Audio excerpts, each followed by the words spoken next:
Aquí ya no tienes nada. Más vale que armes tus maletas de volada. Así, con esa voz dura y helada, mi propia nuera, Carmen, abrió la puerta de golpe aquella mañana. Carmen, ¿de qué estás hablando?, pregunté, sintiendo que el aire se me iba. Mi hijo apareció detrás de ella, sin atreverse a verme. Mamá, vendimos la casa. El señor Rafael ya viene en camino. Estaba regando mis geranios en el corredor cuando vi a un hombre desconocido subiendo los escalones de mi casa con una carpeta en la mano. Mi corazón se aceleró cuando me di cuenta de que mi nuera Carmen estaba a su lado, sonriendo y gesticulando como si fuera la dueña de todo aquello. «Doña María, este es el señor Rafael Hernández», me dijo con una voz demasiado dulce, demasiado falsa. Vino por las llaves de la casa. Por un momento, pensé que estaba teniendo una pesadilla. Esa era la casa que construí ladrillo por ladrillo al lado de mi difunto esposo José, donde crié a mi hijo Francisco, donde viví 40 años de mi vida. Cuando logré procesar lo que estaba pasando, mi voz salió como un susurro. «¿Qué llaves? ¿De qué está hablando?». Fue entonces cuando mi hijo apareció en la puerta, evitando mi mirada, moviendo nerviosamente las manos. «Mamá, vendimos la casa. Usted va a vivir con nosotros ahora». Sus palabras me cayeron como un rayo. Me quedé parada ahí, sosteniendo la regadera, viendo a ese extraño examinar mi sala, mi cocina, mi patio donde planté cada árbol. Carmen se acercó y me susurró al oído: «Es mejor que lo acepte de una vez, porque los papeles ya están firmados. Es solo una casa, doña María, solo una casa», como si pudiera reducir toda una vida a ladrillos y cemento. El hombre tomó las llaves de las manos de Carmen como si fuera la cosa más natural del mundo. Mi nieto Miguel llegó corriendo de la escuela y gritó: «Abuela, ¿por qué hay gente extraña aquí?». Nadie le respondió. Francisco finalmente me miró y dijo: «Mamá, usted entiende, ¿verdad?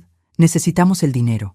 Además, usted ya está muy mayor para cuidar una casa tan grande sola». «Es solo una casa, mamá». «Muy mayor».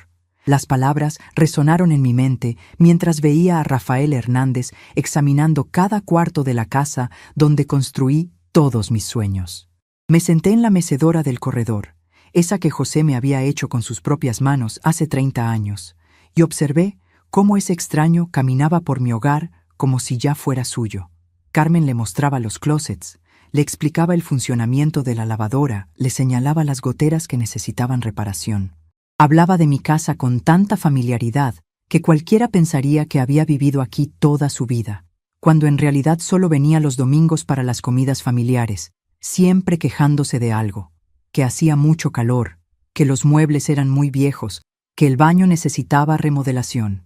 «La señora ha cuidado muy bien la propiedad», le decía Carmen al comprador, como si yo fuera la jardinera de la casa y no la dueña. «Pero ya saben cómo son las personas mayores, se aferran mucho a las cosas del pasado». Francisco asintió desde la puerta, con esa sonrisa nerviosa que ponía cuando sabía que estaba haciendo algo malo, pero trataba de convencerse de que era necesario. Era la misma expresión que tenía cuando era niño y rompía algo, esperando que yo no me diera cuenta. Rafael Hernández parecía un hombre decente. Se acercó a mí con respeto y me dijo: «Señora, lamento mucho que tenga que dejar su hogar. Si hay algo que pueda hacer para que la transición sea más fácil». Carmen lo interrumpió rápidamente. «No se preocupe, señor Hernández. Doña María ya está muy contenta de mudarse con nosotros». «¿Verdad, doña María?». Me quedé callada. No sabía qué decir. Todo había pasado tan rápido que mi mente aún no podía procesar la realidad. Esa mañana me había levantado en mi propia casa, y ahora un extraño tenía las llaves de mi vida. «Mamá, vamos adentro para que empaque sus cosas», me dijo Francisco, tomándome del brazo. Sus manos estaban sudorosas y temblaban ligeramente. Sabía que estaba nervioso, pero no entendía por qué. Si realmente creía que esto era lo mejor para mí, ¿por qué parecía tan culpable? Caminamos hacia mi recámara, donde habían puesto 3 cajas de cartón sobre mi cama. «Carmen compró las cajas», explicó Francisco. «Pensamos que con esto sería suficiente para sus cosas personales. Los muebles van incluidos en la venta». Los muebles incluidos en la venta. Mi ropero de caoba que José había comprado para nuestro primer aniversario. La cómoda donde guardaba las fotos de la familia. la mesa del comedor donde habíamos celebrado todos los cumpleaños de Francisco, todo incluido en la venta, como si fueran objetos sin historia, sin memoria, sin alma. ¿Y mis plantas?, pregunté. Francisco suspiró. Mamá, en el departamento no hay espacio para todas esas macetas. Puede llevarse una o dos, las más pequeñas. Una o dos plantas, de las 50 que había cultivado durante décadas. Cada una tenía su historia. La que me regaló mi comadre Rosa cuando nació Miguel, la que salvé de una helada terrible, la que planté el día que José cumplió 60 años. Pero para Francisco eran solo plantas, objetos que ocupaban espacio innecesario. Me senté en la orilla de mi cama y traté de procesar todo. En una sola tarde, había perdido mi casa, mis muebles, mi jardín, mi independencia, y según mi propia familia, debería estar agradecida por ello. Carmen entró a la recámara con una sonrisa que no llegaba a sus ojos. Doña María, le preparé el cuarto que va a ser suyo en nuestra casa. Es pequeñito pero muy cómodo, junto a la lavandería. Va a estar muy tranquila ahí, junto a la lavandería, el cuarto más ruidoso de la casa, donde ponían todo lo que no sabían dónde acomodar. Y ya le expliqué a Miguel que tiene que portarse bien con su abuelita, continuó Carmen. Aunque claro, usted va a ayudar con las labores de la casa, ¿verdad? Para que no se sienta inútil, para que no me sienta inútil. La frase me dolió más de lo que esperaba. Durante 40 años había sido la dueña de mi propio hogar, había tomado mis propias decisiones, había vivido según mis propias reglas, y ahora iba a convertirme en una invitada permanente en la casa de mi nuera, ayudando con las labores para ganarme el derecho a tener un techo sobre mi cabeza. Francisco seguía evitando mi mirada, ocupado revisando el contenido de mis cajones, decidiendo qué era lo suficientemente importante para merecer un lugar en las 3 cajas de cartón. Mamá, ¿dónde están los papeles importantes? Los de la casa, el testamento de mi papá, esas cosas. Su pregunta me alertó. ¿Para qué los necesitas? Francisco intercambió una mirada rápida con Carmen. Bueno, para tener todo en orden. Usted sabe, para los trámites. Algo en su tono me hizo desconfiar. José siempre me había dicho que guardara esos papeles en un lugar seguro, que eran muy importantes. Los tenía en una caja fuerte pequeña que él había instalado detrás del ropero. Están guardados, les dije simplemente. Los traeré después. Mientras empacaba mis vestidos en la primera caja, recordé el día que José y yo compramos este terreno. Era un baldío lleno de hierba mala en las afueras del pueblo, pero él veía algo que yo no podía ver. Aquí vamos a construir nuestro hogar, Esperanza, me había dicho, tomando mi mano entre las suyas. Una casa donde nuestros hijos crezcan felices y donde nosotros envejezcamos juntos. Habíamos tardado 5 años en terminar de construirla, trabajando los fines de semana, ahorrando cada peso, cargando ladrillos y mezclando cemento con nuestras propias manos. José trabajaba como albañil durante la semana y los sábados y domingos construía nuestra casa. Yo lavaba ropa ajena para juntar dinero para los materiales. Francisco era pequeño entonces, tal vez tenía 7 u 8 años, y nos ayudaba cargando las herramientas más livianas. Cuando sea grande, voy a vivir aquí para siempre, nos decía, y voy a cuidar a mis papás cuando sean viejitos. Qué irónico que ahora, que realmente necesitaba que me cuidaran, me estuviera echando de la casa que construimos para él. El ruido de la lavandería llegaba hasta mi recámara. Carmen había puesto una carga de ropa y el sonido de la centrifugadora hacía vibrar las paredes. Va a tener que acostumbrarse a ese ruidito, me dijo Francisco, notando mi expresión. Pero bueno, a su edad ya no debe dormir tan profundo, ¿verdad? A mi edad. Otra referencia a lo vieja que estaba, a lo poco que importaban ya mis comodidades, mis necesidades, mis preferencias. Era como si al cumplir 70 años hubiera perdido el derecho a tener opiniones propias. Doblé mi vestido azul, el que usaba para ocasiones especiales, y lo puse en la caja. José me lo había regalado para nuestro 20º aniversario. Te ves hermosa con ese color, me había dicho, como el cielo en día claro. Ahora ese vestido iba camino a un cuarto junto a la lavandería, en una casa donde yo sería tolerada por caridad, donde cada bocado que comiera sería un favor que me hacían. ¿Cuándo había dejado de ser una madre para convertirme en una carga? ¿Cuándo Francisco había decidido que mi bienestar era menos importante que el dinero de la venta? Carmen regresó con una escoba y empezó a barrer debajo de la cama. «Hay que dejar todo bien limpiecito para el nuevo dueño», comentó. «El nuevo dueño». Como si yo nunca hubiera existido en esta casa, como si 40 años de vida pudieran borrarse con una escoba. Encontró una caja de zapatos debajo de la cama y la abrió sin pedirme permiso. Estaba llena de cartas que José me había escrito cuando éramos novios. ¡Ay, qué cosas guarda doña María! Estas cartas viejas ya no sirven para nada. Arrancó la caja de mis manos antes de que pudiera protestar. ¿Qué van a hacer con tanto papel amarillento? Esos papeles amarillentos eran las únicas pruebas físicas que me quedaban de que alguna vez fui amada, deseada, cortejada. Eran las palabras que José me había escrito cuando trabajaba en otra ciudad y me extrañaba. Cartas donde me prometía que construiríamos una vida juntos, que seríamos felices, que envejeceríamos rodeados del amor de nuestros hijos. Qué equivocados habíamos estado. Quiero guardar esas cartas, les dije con firmeza. Carmen suspiró dramáticamente. Está bien, pero solo unas pocas. No tenemos espacio para tantas cosas viejas. Unas pocas cartas de amor de 40 años de matrimonio. Esa era la porción de mi historia que mi nuera consideraba aceptable. Francisco seguía revisando cajones, y de repente se detuvo. Había encontrado mi libreta de ahorros, la que yo mantenía en secreto, donde guardaba el dinero del alquiler del pequeño departamento que José me había dejado en el centro del pueblo. Durante años había estado juntando ese dinero, peso por peso, para cualquier emergencia. Era mi seguridad, mi tranquilidad, mi independencia económica. Y ahora Francisco la tenía en sus manos, hojeándola con los ojos muy abiertos. «Mamá, ¿de dónde salió todo este dinero?» Su voz había cambiado. Ya no sonaba culpable. Sonaba acusatorio, como si yo hubiera cometido un crimen. «Son mis ahorros», respondí simplemente. Carmen se acercó de inmediato, tratando de ver por encima del hombro de su esposo. «¿Cuánto hay ahí?»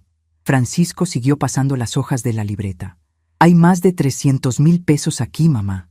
¿Por qué no nos había dicho? ¿Por qué tendría que haberles dicho? Ese dinero era mío, producto de mi trabajo y mis sacrificios».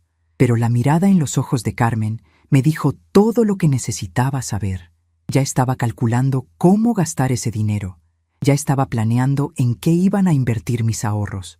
«Doña María, qué bueno que tiene ese dinerito guardado. Así puede contribuir con los gastos de la casa. Mantener a una persona mayor sale caro, usted sabe». Una persona mayor. Ya ni siquiera era la abuela de Miguel o la madre de Francisco. Era simplemente una persona mayor que representaba gastos, problemas, incomodidades. Me arrebató la libreta de las manos de Francisco y la metí en mi bolsa. «Ese dinero es mío», dije con una firmeza que me sorprendió a mí misma. Carmen y Francisco se miraron, claramente molestos. «Claro, mamá, nadie dice que no sea suyo», dijo Francisco con esa voz condescendiente que usan los adultos para hablar con niños caprichosos. «Pero usted va a vivir con nosotros ahora, así que es natural que contribuya con los gastos». Natural. Como si fuera natural que una madre tuviera que pagar por el derecho a vivir con sus propios hijos. El señor Hernández tocó la puerta de la recámara. «Disculpen, ya terminé de revisar la casa. Todo está en orden». Le entregó un sobre a Francisco. «Aquí está el resto del pago, como acordamos». Francisco abrió el sobre y contó los billetes con una sonrisa que no había mostrado en todo el día. Era la sonrisa de alguien que acababa de resolver sus problemas económicos vendiendo la casa de su madre. Carmen se asomó para ver el dinero y susurró: «Con esto y lo que tiene ahorrado doña María, podemos remodelar la cocina. Con esto y lo que tengo ahorrado». Ya habían decidido cómo gastar mis 300,000 pesos. Ya habían planeado mi futuro sin consultarme. Era como si yo fuera una menor de edad que necesitaba tutores para tomar decisiones. Francisco guardó el dinero en su cartera y me miró con esa expresión que ponía cuando creía que estaba siendo generoso conmigo. «Mamá, con todo este dinero vamos a estar muy cómodos. Usted no se va a preocupar por nada. Nosotros nos vamos a hacer cargo de todo. Nos vamos a hacer cargo de todo, incluidos mis ahorros, aparentemente».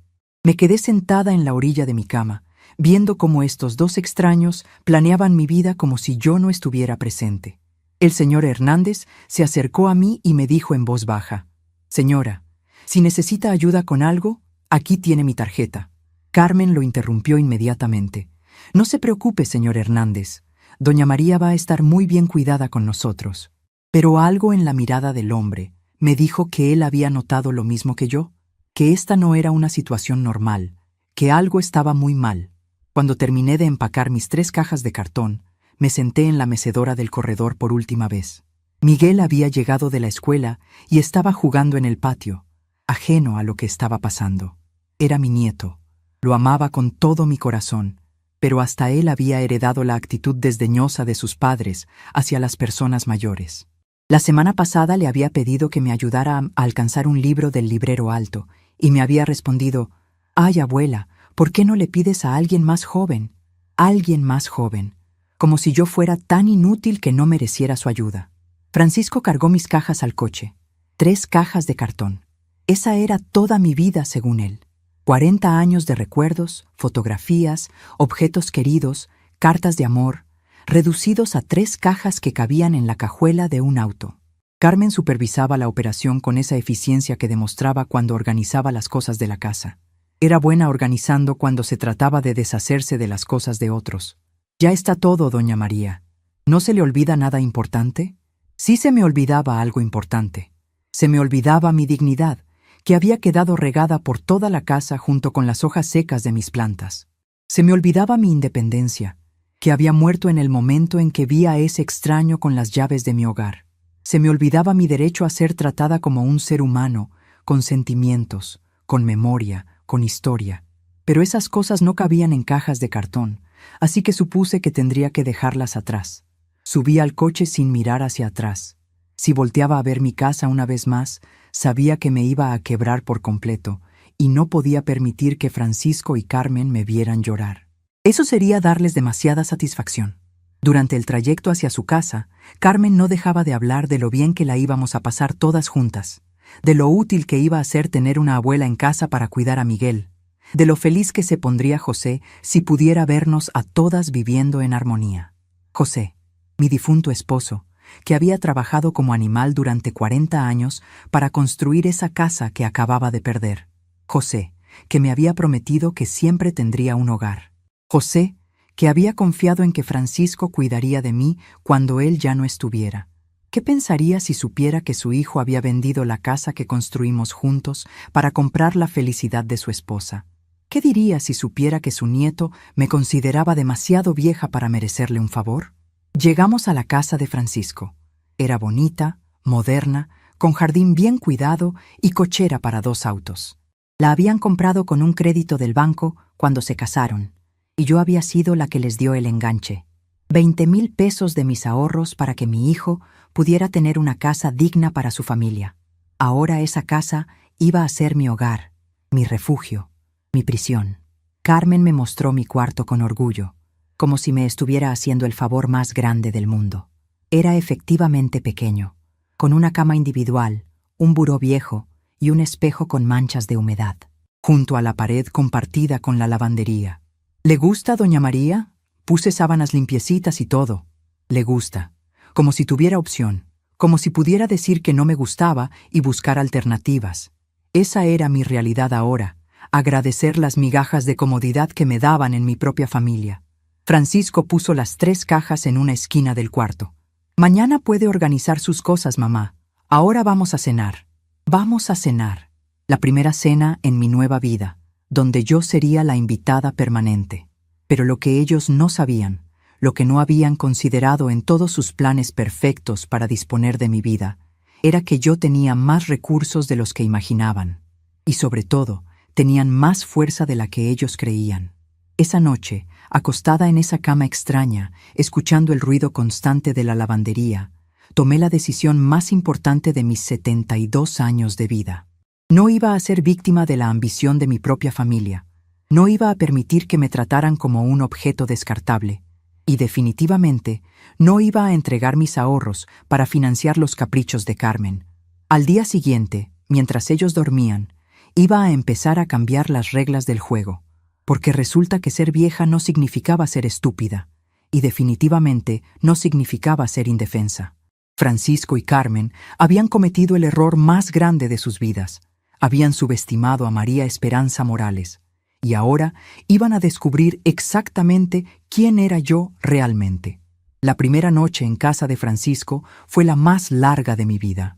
El ruido de la lavadora no paró hasta las 2 de la madrugada, y cuando finalmente logré quedarme dormida, el motor del refrigerador que estaba del otro lado de la pared me despertó cada hora. A las 5:30 de la mañana, Carmen ya estaba haciendo ruido en la cocina, preparando el desayuno de Francisco antes de que se fuera al trabajo. El olor del café llegaba hasta mi cuartito, pero nadie me avisó que ya estaba listo. Me levanté y salí en bata a la cocina. Francisco estaba terminando de desayunar, leyendo el periódico, y Carmen lavaba los platos. «Buenos días», dije suavemente. Francisco levantó la vista un segundo y murmuró algo parecido a un saludo antes de volver a su lectura. Carmen me miró de arriba a abajo. «Ay, doña María, ¿ya se levantó? Pensé que las personas mayores dormían más». Personas mayores. Nuevamente esa categoría que parecía incluirme en un grupo especial de seres humanos con necesidades y horarios diferentes. «¿Hay café?», pregunté. Carmen señaló la cafetera con la cabeza. «Claro, sírvase. Y ya que está despierta, ¿me puede ayudar a tender las camas? Yo tengo que alistar a Miguel para la escuela». Ayudar a tender las camas. Mi primera tarea como huésped de mi propia familia. Francisco se levantó de la mesa, besó a Carmen en la frente y se dirigió hacia la puerta. «Nos vemos en la noche, mamá. Pórtese bien», me dijo con esa sonrisa condescendiente que había perfeccionado desde que era adolescente. «Pórtese bien», como si fuera una niña problemática que necesitaba supervisión. Me serví el café y me senté en la mesa donde aún estaban las migajas del desayuno de Francisco. Carmen había puesto el plato sucio en el fregadero, junto con la taza y los cubiertos, esperando obviamente que yo me hiciera cargo de lavarlos. Era mi primera mañana en su casa y ya estaba estableciendo las reglas. Yo era la empleada doméstica no pagada, la que se levantaba a limpiar lo que otros ensuciaban. Miguel bajó corriendo las escaleras con su uniforme de la escuela mal puesto y los zapatos desabrochados. «Abuela, ¿me puedes hacer el desayuno? Mamá dice que está muy ocupada». Carmen gritó desde la recámara. «Miguel, dile a tu abuela que te prepare panqueques. Y que no se le olvide hacer tu almuerzo». Que no se le olvide. Como si preparar el desayuno y el almuerzo de Miguel fuera una responsabilidad que yo había aceptado automáticamente al mudarme a esta casa. Como si ser abuela significara convertirme en la sirvienta de mis propios nietos. Mientras preparaba los panqueques de Miguel, recordé las mañanas en mi propia casa. Me levantaba cuando quería, desayunaba lo que se me antojaba, regaba mis plantas en paz y silencio. Tenía mis rutinas, mis horarios, mi tranquilidad.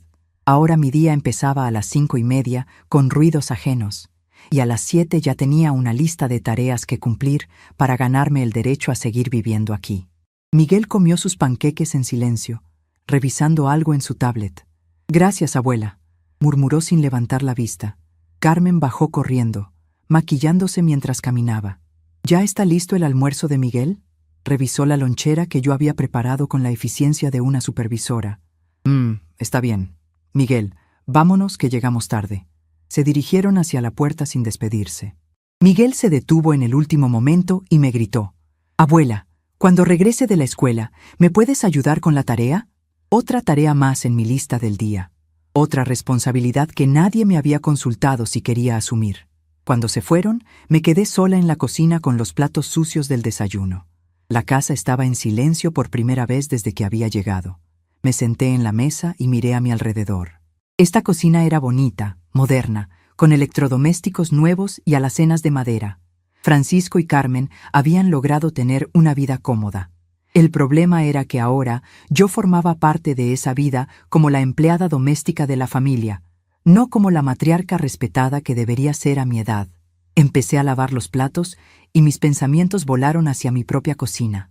Mi estufa vieja pero confiable, donde había cocinado miles de comidas para Francisco cuando era niño. Mi refrigerador que conocía cada ruido, cada vibración.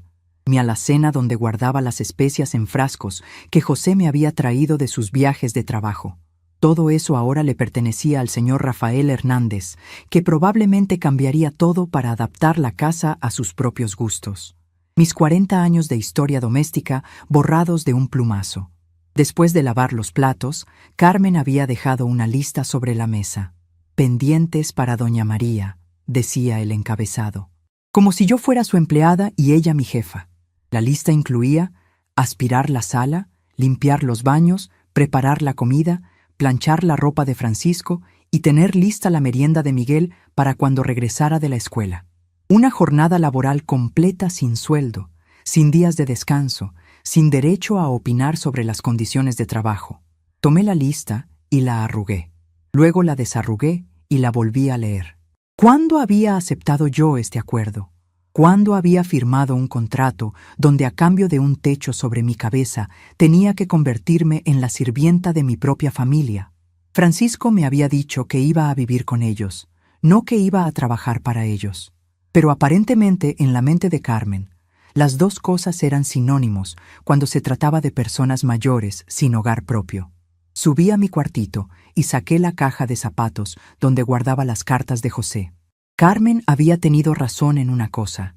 Los papeles estaban amarillentos por el tiempo, pero las palabras seguían siendo las mismas. Mi querida Esperanza, comenzaba la primera carta. Cada día que paso lejos de ti es un día perdido. Sueño con el momento en que tengamos nuestra propia casa, donde tú seas la reina y yo el rey de nuestro pequeño reino. Nuestro pequeño reino. Eso había sido nuestra casa durante 40 años. Y ahora yo era una refugiada en territorio extranjero. En otra carta, José me escribía sobre sus planes para nuestra familia. Vamos a tener hijos hermosos y les vamos a enseñar el valor del trabajo, del respeto, de la gratitud. Nuestro hijo va a cuidar de nosotros cuando seamos viejitos, porque así es como funciona una familia de verdad. Qué equivocado había estado mi pobre José. Nuestro hijo había aprendido el valor del dinero por encima del respeto. Había entendido que las personas mayores eran cargas en lugar de tesoros que cuidar. Bajé a la sala con la aspiradora. Era una casa bonita. Eso no podía negarlo. Carmen tenía buen gusto para decorar, aunque todo era demasiado moderno para mi gusto. Fotos familiares en marcos plateados, muebles de piel beige, una televisión enorme que dominaba toda la pared. En la repisa había una foto de la boda de Francisco y Carmen, otra de Miguel en su primera comunión, varias de cumpleaños y celebraciones, pero no había ni una sola foto mía o de José. Era como si la familia de Francisco hubiera comenzado el día que se casó con Carmen. Mientras aspiraba, encontré una foto que se había caído detrás de un sillón. Era de Francisco cuando tenía 12 años, el día que ganó un concurso de matemáticas en la escuela. José y yo estábamos a sus lados, sonriendo orgullosos, abrazándolo. Recordé ese día perfectamente. Francisco había estado nervioso toda la semana antes del concurso y yo le había estado ayudando a practicar todas las noches después de la cena. Cuando ganó, corrió hacia nosotros gritando: «Mamá, papá, gané, somos los mejores padres del mundo, los mejores padres del mundo». Esas habían sido sus palabras cuando tenía 12 años. ¿Cuándo había cambiado esa percepción? ¿Cuándo había decidido que José y yo habíamos pasado de ser los mejores padres del mundo a ser estorbos de los que había que deshacerse? Guardé la foto en mi bolsa. Era una de las pocas evidencias que quedaban de que alguna vez habíamos sido una familia feliz, de que Francisco alguna vez me había visto como su heroína en lugar de su carga. El timbre de la puerta me interrumpió. Era una señora mayor, tal vez de mi edad, que vivía en la casa de al lado. «Disculpe, ¿está Carmen?», le dije que no estaba. «Ah, usted debe ser la mamá de Francisco. Soy Guadalupe, vivo aquí al lado». Me invitó a tomar café en su casa. Por primera vez en 2 días, alguien me trataba como un ser humano normal, no como una persona mayor problemática que necesitaba supervisión constante. La casa de Guadalupe era acogedora, llena de plantas y fotografías familiares.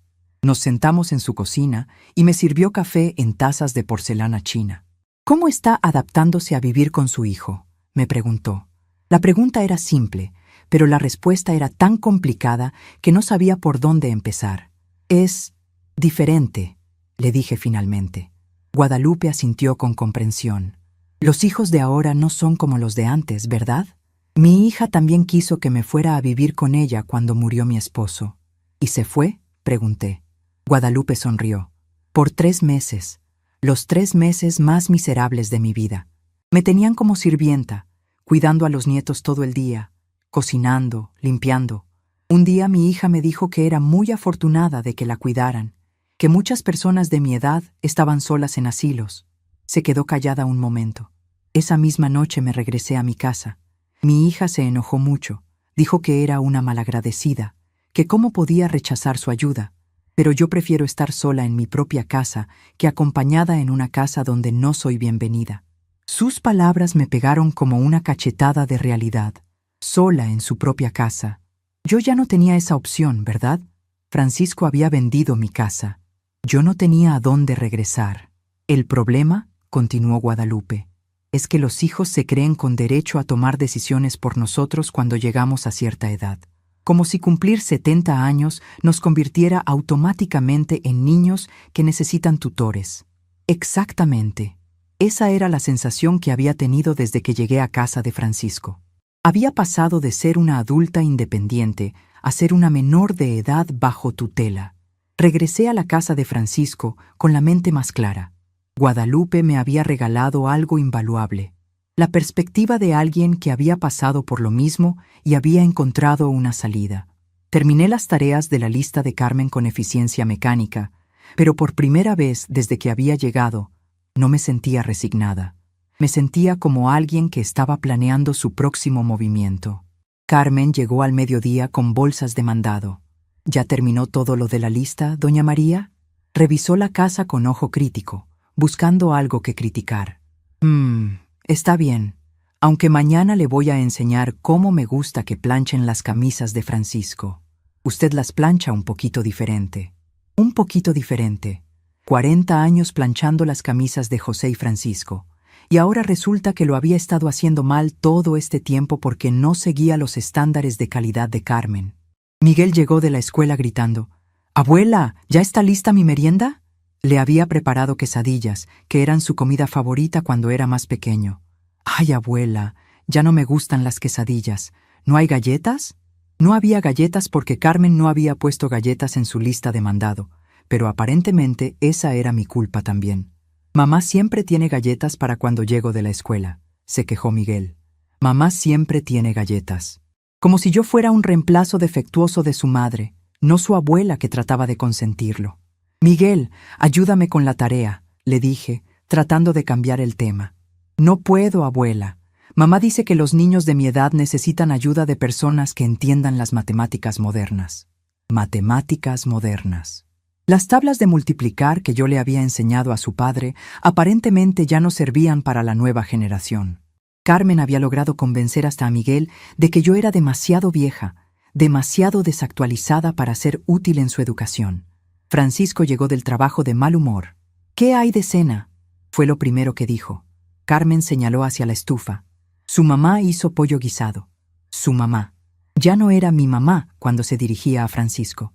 Era su mamá. Como si yo fuera un objeto que le pertenecía a él y que él había traído a esta casa para que funcionara como empleada doméstica. Francisco probó la comida y frunció el ceño. «Está muy salado». No estaba salado. Estaba exactamente como a él le gustaba cuando era niño, pero aparentemente sus gustos también habían evolucionado junto con su desprecio hacia mí. Durante la cena, Carmen le contó a Francisco sobre sus planes para remodelar la cocina. «Con el dinero de la venta de la casa y lo que tiene ahorrado doña María, podemos poner una isla en el centro y cambiar todos los gabinetes. Lo que tiene ahorrado doña María». Ya habían decidido que mis 300,000 pesos eran parte de su presupuesto familiar. Yo estaba sentada ahí mismo, comiendo con ellos, y hablaban de mi dinero como si yo no pudiera escucharlos. ¿Ya preguntaron precios? Francisco estaba claramente emocionado con la idea de gastar mis ahorros. Sí, el señor que nos cotizó dijo que con 400,000 podemos hacer una remodelación completa. Queda perfecta. 400,000. Habían inflado mágicamente mi cuenta de ahorros en 100,000 pesos. O tal vez estaban planeando que yo contribuyera con mis 300,000 y ellos pusieran los otros 100,000 del dinero de la venta de mi casa. De cualquier manera, ya habían gastado mi dinero antes de pedírmelo. Esa noche, acostada en mi cama junto a la ruidosa lavandería, saqué otra vez la libreta de ahorros. Efectivamente, tenía 325,000 pesos. Dinero que había juntado peso por peso durante 20 años, alquilando el pequeño departamento que José me había dejado en el centro del pueblo. Un departamento que ellos no sabían que existía, porque nunca se habían molestado en preguntarme qué otras propiedades había dejado José en el testamento. José había sido más inteligente de lo que Francisco le daba crédito. Sabía que algún día su hijo podría necesitar dinero, pero también sabía que era importante que yo tuviera mi propia seguridad económica. Por eso había puesto el departamento únicamente a mi nombre, sin mencionar a Francisco como heredero. Si algo me pasa, me había dicho, ese departamento es tu seguridad, Esperanza. Nunca te quedes sin opciones. Opciones. Esa era la palabra clave. José me había dejado opciones, y hasta ahora yo no había considerado usarlas. Al día siguiente, mientras Carmen y Miguel estaban fuera, llamé al señor Rafael Hernández desde el teléfono de la casa. Le expliqué quién era y le pregunté si podíamos hablar. Claro, doña María. De hecho, tengo algunas preguntas sobre la casa que me gustaría hacerle. Acordamos encontrarnos en un café del centro esa tarde. No le dije a Carmen ni a Francisco sobre la cita. Algo me decía que era importante mantener esa conversación en privado. Rafael Hernández resultó ser un hombre más gentil de lo que había pensado. Me contó que había comprado la casa porque quería algo en un barrio tranquilo para su madre, que también era viuda. Cuando la vi a usted el día de la compra, me dijo, me recordó mucho a mi mamá. Por eso quería hablar con usted, para asegurarme de que está bien. Le conté brevemente mi situación, sin entrar en detalles sobre cómo me sentía en casa de Francisco. Doña María, me dijo Rafael después de escucharme, tengo que decirle algo importante. Cuando su hijo me vendió la casa, algo no me cuadró. Él firmó todos los papeles como si fuera el único dueño, pero cuando revisé los documentos originales en el registro público, la propiedad está únicamente a su nombre. Su hijo no tenía derecho legal de venderla. Mis sospechas se confirmaron. Francisco había vendido una casa que no era suya. Había falsificado mi firma en los documentos de venta. ¿Qué significa eso?, le pregunté. Rafael suspiró. Significa que legalmente la venta es nula. Usted sigue siendo la dueña de esa casa, y yo técnicamente no tengo derecho a vivir ahí. Se quedó callado un momento. Pero también significa que su hijo cometió un fraude, y eso es un delito grave. La información me abrumó. Francisco no solo me había traicionado vendiendo mi casa, había cometido un crimen para hacerlo. No quiero meterlo en problemas, le dije a Rafael. Él sonrió tristemente. Doña María, él ya se metió solo en problemas. La pregunta es ¿qué vamos a hacer al respecto? Me propuso una solución que no había considerado. Él podía quedarse en la casa pagándome una renta mensual, mientras yo decidía qué hacer con Francisco y Carmen. Sería como si fuera mi inquilino, explicó. Usted recupera su patrimonio, yo tengo un lugar donde vivir, y su hijo aprende que no puede disponer de lo que no es suyo. Regresé a casa de Francisco esa tarde con una sensación nueva en el pecho. Por primera vez en días, sentía que tenía control sobre algo. Rafael me había dado no solo información valiosa, sino opciones reales. Podía recuperar mi casa, podía tener ingresos mensuales, podía enseñarle a Francisco una lección que jamás olvidaría. Lo único que tenía que decidir era cuándo y cómo iba a actuar.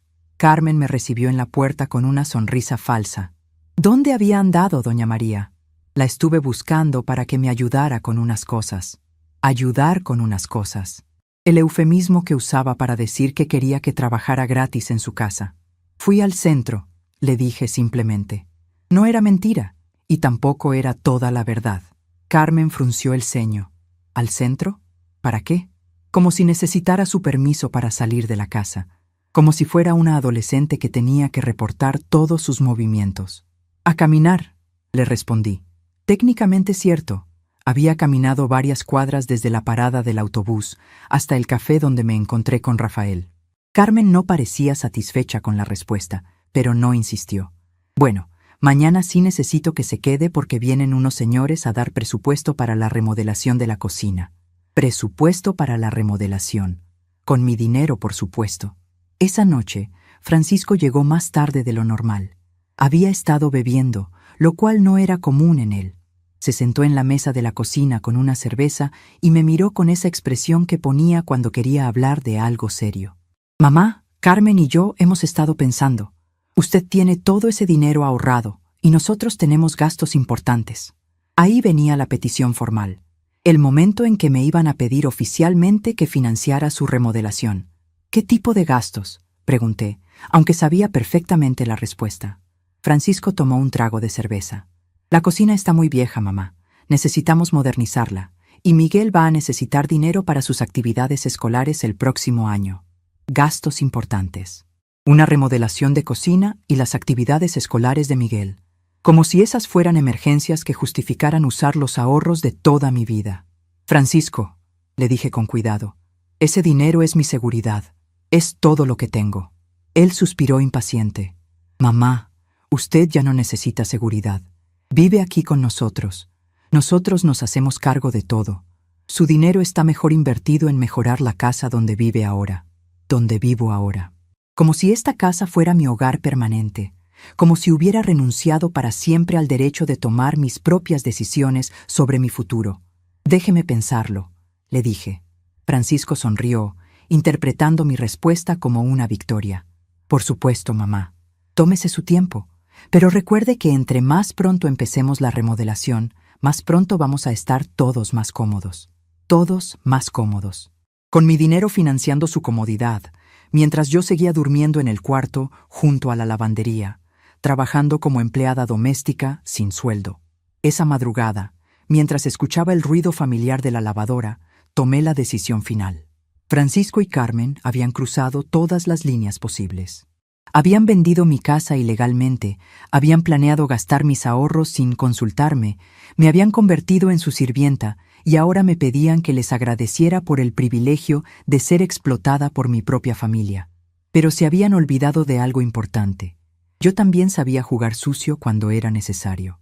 Al día siguiente iba a empezar a mover las piezas del tablero. Rafael Hernández iba a ser mi aliado involuntario. Mis ahorros iban a ser mi arma secreta. Y mi departamento en el centro iba a ser mi escape. Francisco y Carmen habían subestimado gravemente a María Esperanza Morales, y ahora iban a descubrir exactamente cuánto iba a costarles ese error de cálculo.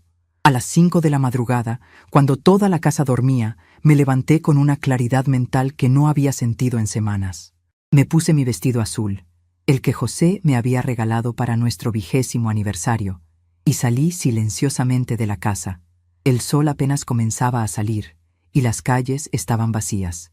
Caminé hasta la parada del autobús con mis papeles importantes en la bolsa. Hoy iba a empezar a recuperar mi vida, y nadie iba a detenerme. Mi primera parada fue el banco. Cuando abrieron las puertas a las 8 de la mañana, yo ya estaba esperando en la fila. Le expliqué al gerente que necesitaba acceso completo a mi cuenta de ahorros y que quería abrir una cuenta nueva en una sucursal diferente. ¿Hay algún problema con su cuenta actual, señora Morales?, me preguntó. No, le respondí con una sonrisa. Simplemente quiero más privacidad en mis asuntos financieros. El gerente asintió con comprensión.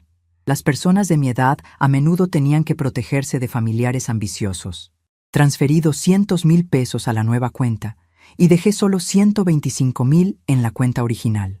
Si Francisco y Carmen querían revisar mis finanzas, encontrarían una cantidad considerablemente menor a la que esperaban. Los 200,000 restantes estarían seguros en una cuenta que solo yo conocía, en una sucursal del otro lado de la ciudad. Mi primera jugada había sido perfecta: proteger mis recursos sin que ellos sospecharan nada. Mi segunda parada fue con un abogado. Rafael Hernández me había recomendado a su primo Arturo, que se especializaba en fraudes inmobiliarios. Arturo revisó todos los documentos que llevé y confirmó lo que Rafael me había dicho. Francisco había cometido un delito al vender mi casa sin autorización.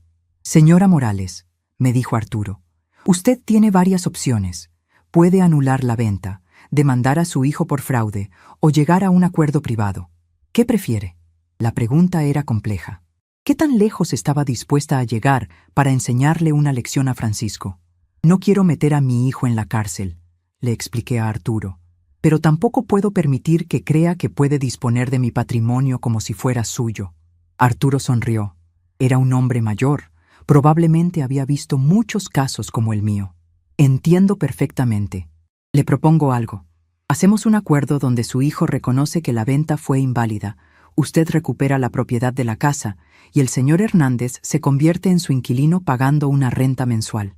Su hijo devuelve el dinero que recibió por la venta y nadie va a la cárcel, pero él aprende que sus acciones tienen consecuencias. El plan era perfecto. Francisco tendría que enfrentar la realidad de que había vendido algo que no le pertenecía, devolver el dinero de la venta y verme a mí recuperar no solo mi casa, sino también una fuente de ingresos mensuales. ¿Cuánto podría cobrar de renta? Le pregunté a Arturo.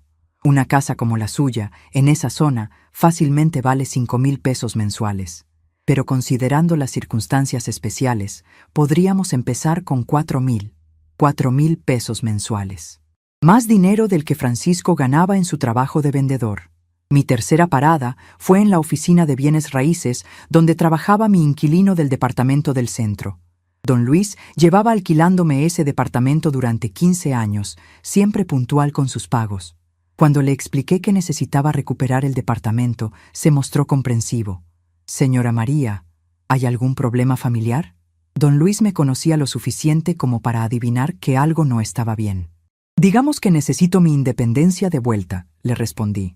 «Le doy un mes para que encuentre otro lugar. Obviamente, le ayudo con los gastos de mudanza». Don Luis aceptó sin problemas. «La verdad, señora María, ya había estado pensando en comprar algo propio. Este es un buen momento». Acordamos que en 3 semanas él desocuparía el departamento y yo podría mudarme de nuevo. Mi plan estaba tomando forma. En menos de un mes, tendría mi propio hogar otra vez, ingresos mensuales por la renta de mi casa original y Francisco y Carmen enfrentando las consecuencias de sus decisiones. Regresé a casa de Francisco cerca del mediodía. Carmen estaba en la cocina con 2 señores, que obviamente eran los contratistas que iban a dar el presupuesto para la remodelación. Cuando me vieron entrar, Carmen me presentó. Ella es la mamá de mi esposo, va a colaborar con el financiamiento del proyecto. Colaborar con el financiamiento, como si yo hubiera aceptado voluntariamente ser su socia en el negocio de gastar mi dinero. «Mucho gusto, señora», dijeron los contratistas. Uno de ellos me preguntó, ¿qué tipo de cocina le gustaría? ¿Moderna, rústica, minimalista? La pregunta me tomó por sorpresa. Carmen respondió por mí. A doña María le gusta todo sencillo. Lo importante es que sea funcional para toda la familia. Todo sencillo. Como si mis gustos fueran tan básicos que no valía la pena consultarme sobre los detalles de cómo iban a gastar mis ahorros. Después de que se fueron los contratistas, Carmen se sentó conmigo en la sala. «Doña María, los señores dijeron que pueden empezar la próxima semana si hacemos el depósito. Necesitamos 150,000 pesos para comenzar». 150,000 pesos. Casi la mitad de los ahorros que ellos creían que yo tenía. «Es mucho dinero», le dije. Carmen asintió comprensivamente. «Sí, pero piense en lo bonita que va a quedar la cocina y va a aumentar el valor de la casa». Aumentar el valor de la casa. De su casa, no de la mía. Yo iba a financiar una mejora que solo los beneficiaría a ellos. «Carmen», le dije cuidadosamente, «necesito pensarlo bien. Es una decisión importante». Carmen frunció ligeramente el ceño. «¿Qué hay que pensar? Usted va a vivir aquí, va a usar la cocina todos los días. Es una inversión en su propia comodidad. Mi propia comodidad. Como si dormir en el cuarto junto a la lavandería fuera el pináculo del lujo que merecía a mi edad». Francisco llegó esa tarde más emocionado que de costumbre. Carmen ya le había contado sobre la visita de los contratistas. «Mamá, ¿ya vio los planos que dejaron? Va a quedar preciosa. Carmen tiene muy buen gusto para estas cosas». Carmen tiene buen gusto. Por supuesto, ella era la experta en decoración que iba a supervisar el gasto de mi dinero. «Francisco», le dije, «quiero hablar contigo en privado». Carmen se retiró de mala gana, claramente molesta de ser excluida de una conversación sobre un proyecto que ella había planeado.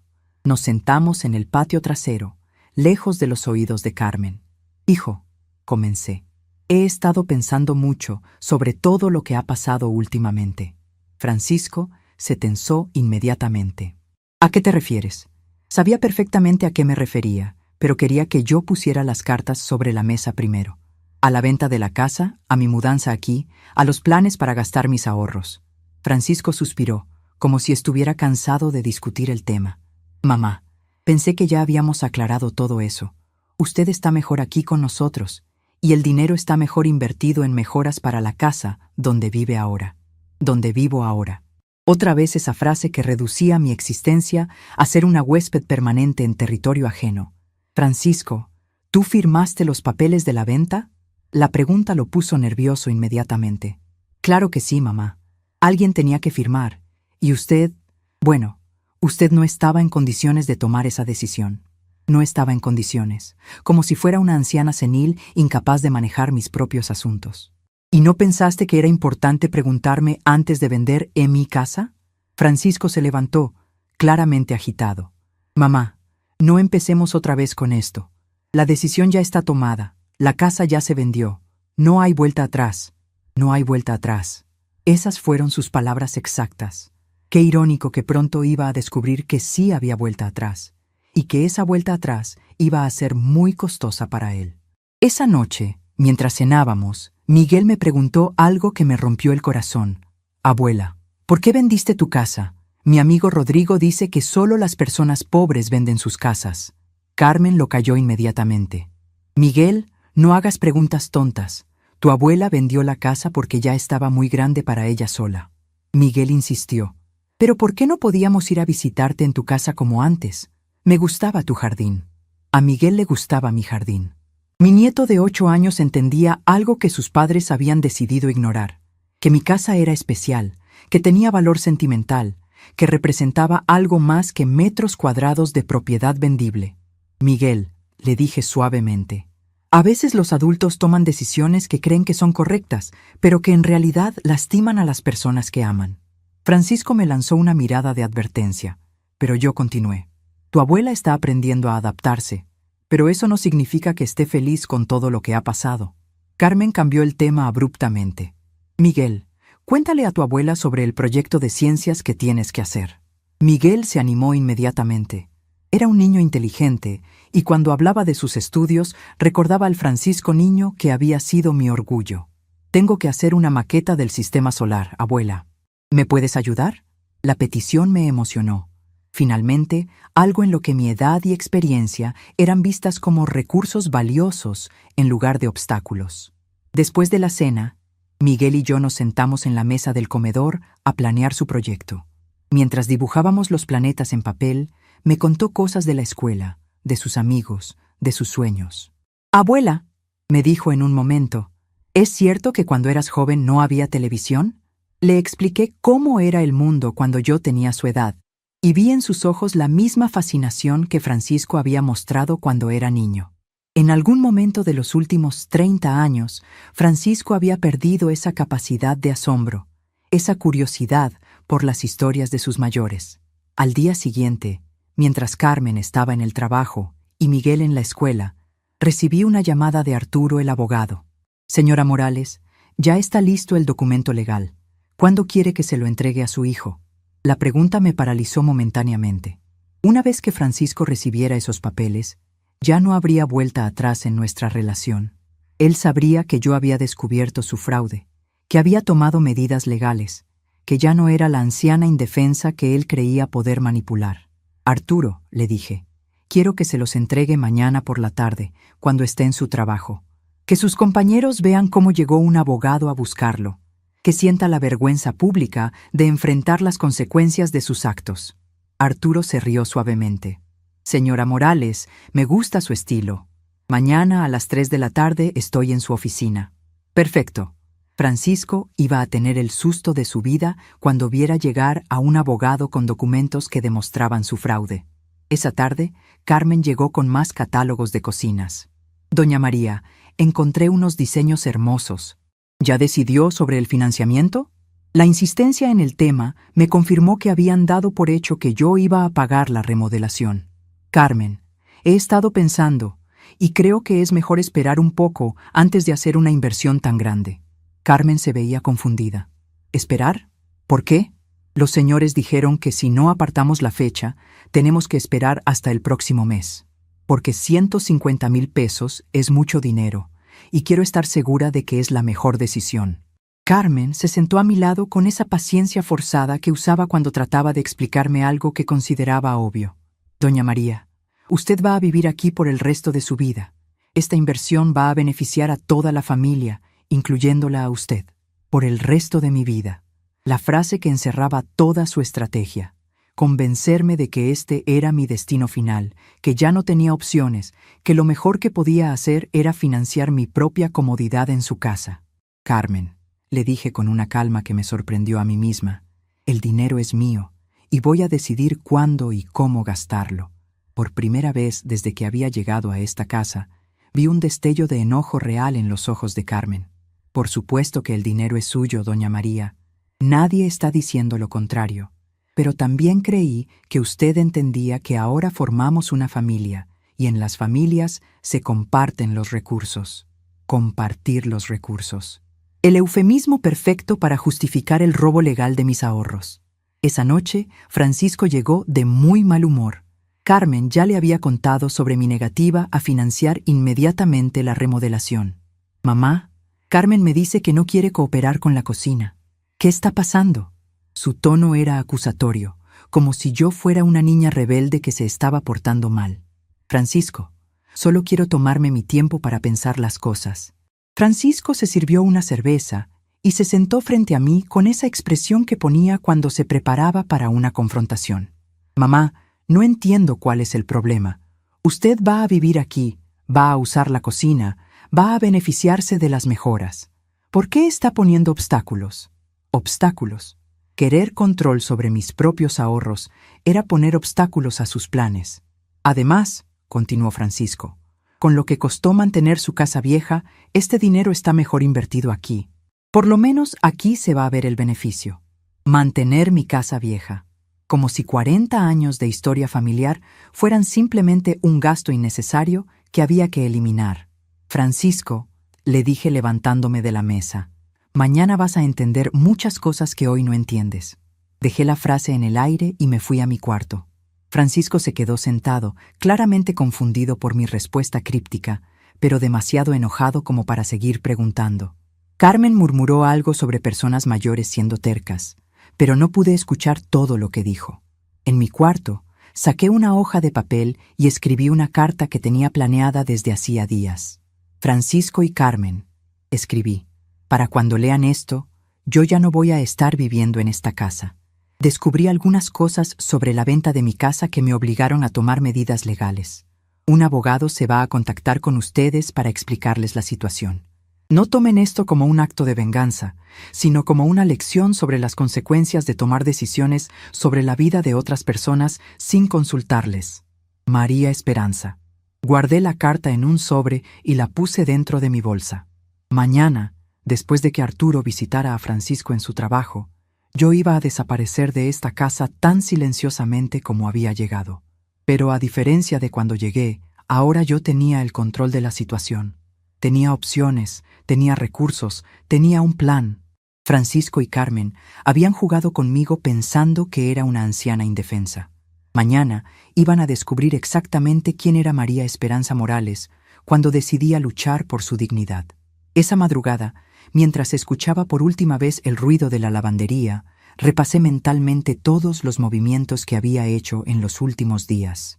Había protegido mis ahorros, había recuperado legalmente mi casa, había asegurado mi independencia económica y había preparado una lección que Francisco jamás olvidaría.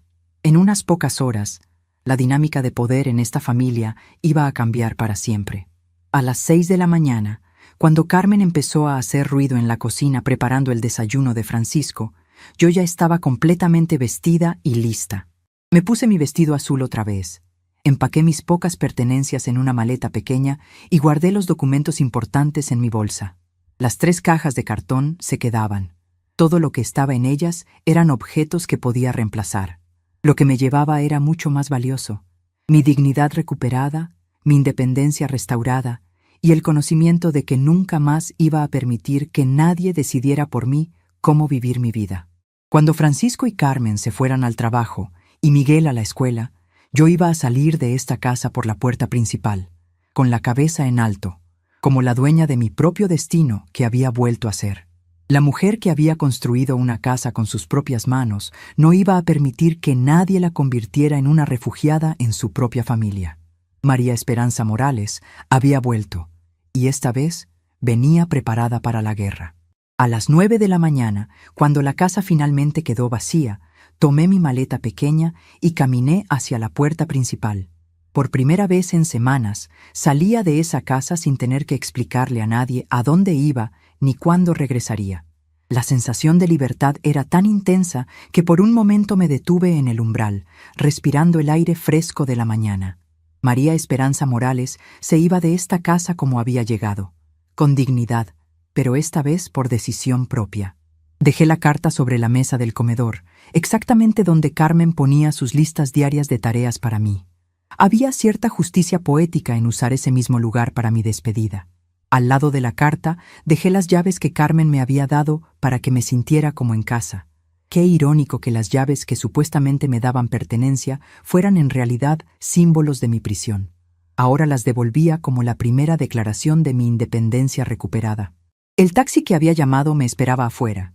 El chofer, un señor de mi edad llamado Enrique, me ayudó con la maleta. ¿Todo bien, señora?, me preguntó, notando tal vez la mezcla de nervios y determinación en mi rostro. Sí, le respondí. Hoy empiezo una nueva etapa de mi vida. Enrique sonrió. Qué bueno, señora. A nuestra edad, todavía tenemos muchas etapas por vivir. Tenía razón.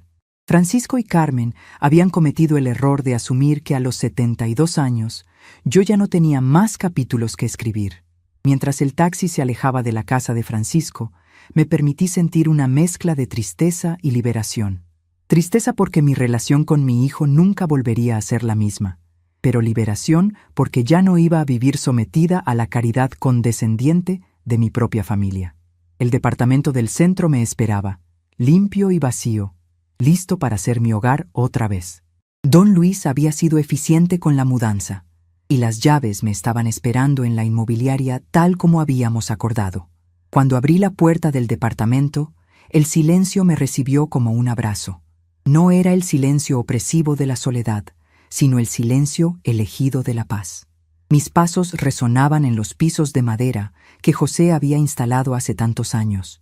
Las paredes necesitaban pintura, las ventanas una limpieza profunda, pero era mío. Cada rincón, cada imperfección, cada rayo de sol que entraba por la ventana del este. Nadie iba a darme listas de tareas, nadie iba a supervisar mi descanso, nadie iba a planear gastar mis ahorros sin consultarme. Pasé toda la mañana recorriendo el departamento, recordando los años que José y yo habíamos vivido ahí antes de mudarnos a la casa. Era nuestro primer hogar como matrimonio, el lugar donde habíamos soñado con el futuro, donde habíamos planeado construir nuestra casa propia. Después de que José murió, había decidido alquilarlo en lugar de venderlo porque no podía deshacerme de tanto historia. Qué afortunado había sido esa decisión. Ese departamento se había convertido en mi salvación, mi ancla en el mar de cambios que Francisco y Carmen habían desatado en mi vida. A las 3 de la tarde en punto, mi teléfono sonó. Era Arturo. Señora Morales, misión cumplida. Su hijo acaba de recibir los documentos. Debería ver su cara. O me contó que Francisco había estado en una reunión con clientes cuando llegó la notificación legal. Sus compañeros de trabajo habían presenciado todo: la llegada del abogado, la entrega de documentos, la explicación de que había vendido ilegalmente una propiedad que no era suya. Su jefe le pidió que se retirara temprano para resolver sus asuntos personales, me informó Arturo. Creo que su hijo está empezando a entender la gravedad de la situación. Perfecto. Francisco estaba experimentando la humillación pública que yo había sentido el día que vendió mi casa. Sus compañeros de trabajo sabían que había cometido un fraude, su jefe cuestionaba su integridad profesional y ahora tenía que enfrentar las consecuencias legales de sus decisiones. No era venganza, era justicia. Era la lección que debería haber aprendido hace mucho tiempo sobre respetar los derechos de otras personas, especialmente los de su propia madre. Una hora después, el teléfono de mi departamento comenzó a sonar. Era Francisco, claramente desesperado. «Mamá, ¿dónde está? Llegué a la casa y no está aquí. ¿Qué significa todo esto del abogado?» Su voz temblaba entre la confusión y el pánico. «Francisco», le respondí con una calma que me sorprendió a mí misma. «Significa que descubrí que vendiste mi casa ilegalmente. Significa que falsificaste mi firma en documentos legales. significa que cometiste un fraude. El silencio del otro lado del teléfono duró varios segundos. Mamá, yo solo quería que estuviera segura, que tuviera un lugar donde vivir. Francisco había perdido toda la arrogancia de los días anteriores. Ya no era el hijo que me explicaba pacientemente por qué sus decisiones eran mejores que las mías. Era un hombre adulto que se estaba dando cuenta de que había cometido un error muy grave. Francisco, le interrumpí, tú no querías que estuviera segura. Querías mi dinero para remodelar tu cocina y pensaste que si me quitabas mi casa, no tendría otra opción más que dártelo. No es cierto. Nosotros la íbamos a cuidar, le íbamos a dar todo lo que necesitara. Su defensa sonaba desesperada, como si él mismo se estuviera dando cuenta de lo débil que era su argumento. Francisco, ustedes me convirtieron en su empleada doméstica. Me dieron un cuarto junto a la lavandería y una lista diaria de tareas que cumplir. Eso no es cuidar a alguien, eso es explotar a alguien. La verdad de mis palabras resonó en el silencio telefónico. Francisco sabía que yo tenía razón, y no podía negarlo. Mamá, ¿dónde está? Vamos a hablar, vamos a arreglar todo esto. Arreglar todo esto. Como si 30 años de falta de respeto se pudieran arreglar con una conversación. Francisco, el abogado ya te explicó lo que tienes que hacer. Tienes que devolver el dinero que recibiste por la venta de mi casa, y yo recupero mi propiedad. Es muy simple. Francisco empezó a balbucear algo sobre no tener todo el dinero disponible, sobre haber hecho gastos, sobre comprometerse con los contratistas de la cocina. Esa era tu responsabilidad pensarla antes de vender algo que no era tuyo, le respondí. Tienes 30 días para devolver el dinero, según lo que dice el documento legal. Si no puedes hacerlo, el señor Hernández y yo tendremos que considerar otras opciones legales. La amenaza implícita era clara. Si no devolvía el dinero voluntariamente, podríamos proceder con cargos criminales por fraude. Francisco entendió perfectamente el mensaje. Carmen tomó el teléfono. Su voz había perdido toda la dulzura falsa que usaba conmigo. Doña María, ¿cómo puede hacernos esto? Somos su familia. ¿Cómo puede preferir a un extraño antes que a nosotros? La pregunta era tan absurda que casi me hizo reír. Carmen, ustedes fueron los que eligieron al extraño. Ustedes fueron los que vendieron mi casa a Rafael Hernández sin consultarme. Yo simplemente estoy recuperando lo que siempre fue mío. Carmen empezó a llorar, o al menos a simular que lloraba. Pero nosotros la queremos, doña María. Todo lo que hicimos fue porque la queremos. Carmen, le dije con una firmeza que incluso a mí me impresionó. Si esto es como ustedes demuestran amor, prefiero vivir sin él. Colgué el teléfono y lo desconecté inmediatamente. No iba a permitir que me bombardearan con llamadas llenas de manipulación emocional y falsas promesas. Ya había caído en esa trampa una vez, cuando creí que mudarme con ellos era lo mejor para todos. No iba a volver a cometer el mismo error. El teléfono de mi departamento no paraba de sonar. Lo mantuve desconectado todo el resto del día. Aproveché el tiempo para ir de compras, algo que no había podido hacer libremente en semanas. Fui al supermercado y compré exactamente lo que quería comer, sin tener que consultar los gustos de Carmen o las preferencias de Francisco. Compré flores para decorar la mesa, algo que Carmen consideraba un gasto innecesario. Compré mis galletas favoritas, que Miguel había desdeñado por ser de personas mayores. Esa noche preparé la cena que quise, sopa de pollo con verduras frescas, exactamente como me gustaba.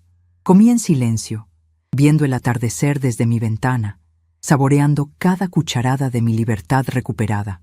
No había ruido de lavadora, no había televisión a volumen excesivo, no había conversaciones sobre gastos y presupuestos para remodelar cocinas con mi dinero. Solo el silencio elegido de una mujer que había decidido vivir en sus propios términos. Al día siguiente, Rafael Hernández vino a visitarme. Trajo un contrato de arrendamiento ya redactado y una propuesta que me sorprendió gratamente. Señora María, he estado pensando en nuestra situación. Su casa es hermosa, pero es demasiado grande para una persona sola. ¿Qué le parece si la rento completa por 5,000 pesos mensuales, pero usted puede usar la recámara principal cuando quiera? Así tiene su departamento aquí en el centro y también acceso a su casa original cuando le provoque. La propuesta era perfecta. 5,000 pesos mensuales de ingreso garantizado, más la posibilidad de visitar mi casa cuando extrañara el jardín o quisiera recordar los tiempos felices con José. Me parece excelente, le respondí. Pero hay una condición. Si mi hijo no devuelve el dinero en 30 días, usted puede proceder legalmente contra él.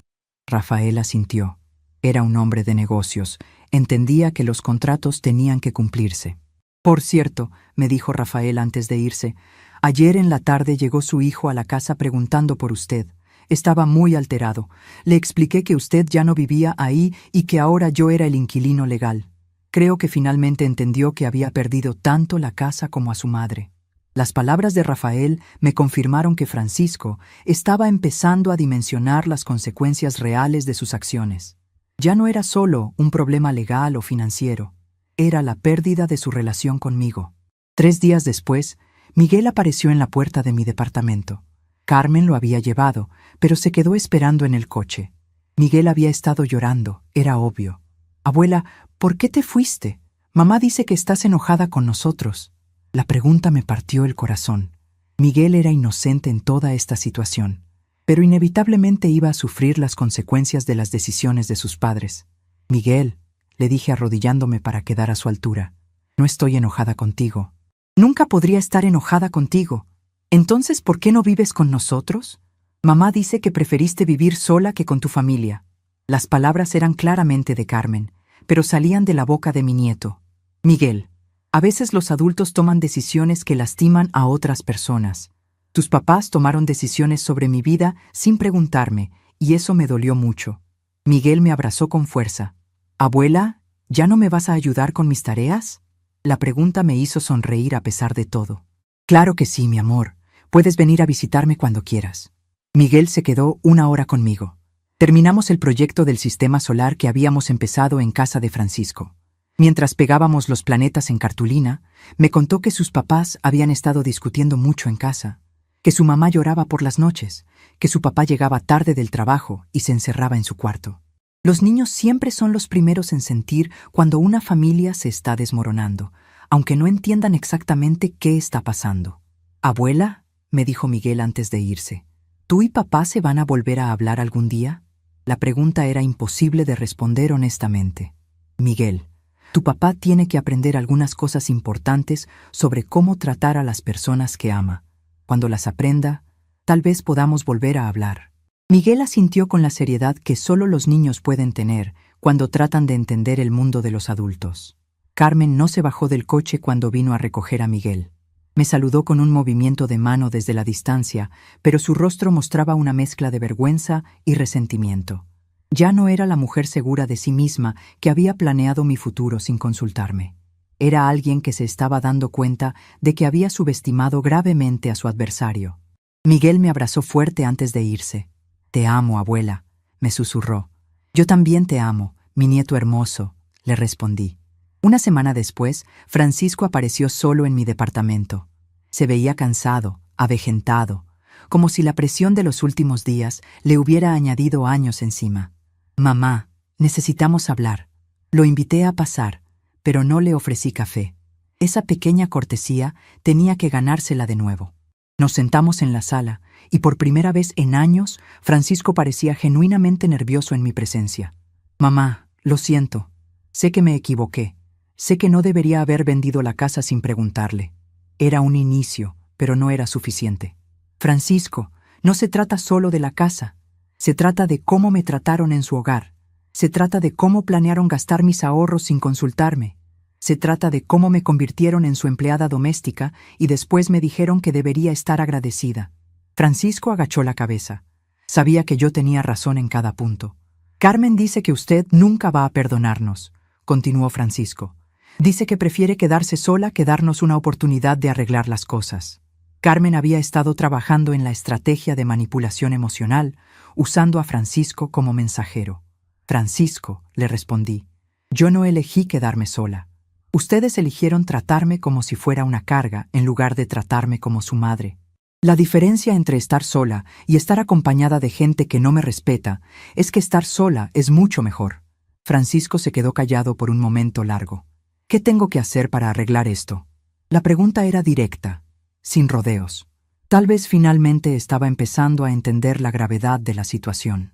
«Primero», le dije, «tienes que devolver el dinero que recibiste por la venta de mi casa. Segundo, tienes que disculparte sinceramente. No porque te conviene, sino porque realmente entiendes que lo que hicieron estuvo mal. Tercero, tienes que aceptar que ya no voy a vivir con ustedes, que tengo derecho a mi propia independencia. ¿Y si hago todo eso, usted va a volver a hablarme? La pregunta tenía un dejo de esperanza que me conmovió a pesar de todo. Francisco seguía siendo mi hijo, el niño que había criado, el hombre que había cometido errores terribles, pero que tal vez podía aprender de ellos. Francisco, si haces todo eso porque realmente cambias tu forma de pensar, no porque quieres algo de mí, entonces podremos empezar a reconstruir nuestra relación. Pero va a ser una relación diferente. Yo ya no voy a ser la madre que acepta todo sin protestar. Francisco se levantó para irse. En la puerta se detuvo y me preguntó, «Mamá, ¿usted me odia?» La pregunta me dolió más de lo que esperaba. Francisco, yo no te odio. Estoy profundamente decepcionada de ti, pero no te odio. Tú eres mi hijo y siempre vas a serlo. Pero eso no significa que voy a permitir que me trates mal solo porque somos familia. Francisco asintió y se fue sin decir más. 2 semanas después, Arturo me llamó con buenas noticias. «Señora Morales, su hijo depositó el dinero completo esta mañana». También firmó un documento reconociendo que la venta fue ilegal y renunciando a cualquier reclamación futura sobre la propiedad. Francisco había cumplido la primera parte del acuerdo. Ahora faltaba ver si las disculpas y el cambio de actitud eran genuinos o solo una estrategia para evitar problemas legales mayores. Esa tarde, recibí una carta de Francisco. Era escrita a mano, en papel común, sin pretensiones. «Mamá», comenzaba, «he tenido tiempo para pensar en todo lo que pasó y me doy cuenta de que usted tenía razón en todo. Carmen y yo la tratamos como si fuera una empleada en lugar de tratarla como nuestra madre. Planeamos gastar su dinero como si fuera nuestro. Le quitamos su casa y después le dijimos que debería estar agradecida. No tengo excusas para nada de eso. Solo puedo decirle que me arrepiento profundamente y que entiendo si nunca me perdona». La carta continuaba. «Miguel la extraña todos los días. Pregunta por usted, quiere visitarla, no entiende por qué su abuela se fue. Carmen también se arrepiente, aunque le cuesta trabajo admitirlo. Pero yo no le estoy escribiendo para pedirle que vuelva con nosotros. Le estoy escribiendo para pedirle perdón, sin esperar nada a cambio. Usted merecía mucho mejor de nosotros, y lamento que hayamos tardado tanto en darnos cuenta». La carta estaba firmada simplemente. Francisco. Esa noche, sentada en mi departamento, con las flores frescas que había comprado decorando la mesa, leí la carta de Francisco varias veces. Sus palabras sonaban sinceras, pero la sinceridad tendría que probarse con el tiempo y con acciones, no solo con palabras escritas en papel. Había aprendido que las personas pueden decir lo correcto cuando necesitan algo, pero cambiar realmente requiere mucho más que buenas intenciones. Decidí que iba a darle a Francisco la oportunidad de demostrar que había aprendido la lección, pero esta vez sería una relación en mis términos. Visitas programadas, respeto mutuo, reconocimiento de mi independencia. Ya no iba a ser la madre abnegada que aceptaba todo sin protestar. Iba a ser María Esperanza Morales, una mujer de 72 años que había aprendido que nunca es demasiado tarde para exigir el respeto que una merece. Al día siguiente, le escribí una carta de respuesta a Francisco. «Hijo», le escribí, «acepto tus disculpas y acepto intentar reconstruir nuestra relación, pero va a ser paso a paso, con respeto mutuo y con el entendimiento de que yo tengo derecho a vivir mi vida como considere mejor. Puedes traer a Miguel a visitarme los sábados por la tarde, si quiere venir. Podemos empezar desde ahí». Era un inicio, pequeño pero real. Cuando puse la carta en el buzón, sentí una mezcla de esperanza y cautela. Tal vez Francisco realmente había aprendido la lección. Tal vez nuestra relación podía salvarse. Pero si no, yo iba a estar bien. Tenía mi hogar, tenía mis ingresos, tenía mi dignidad. Ya no dependía de nadie más para mi felicidad o mi seguridad. María Esperanza Morales había vuelto a ser dueña de su propia vida, y eso era lo más importante de todo.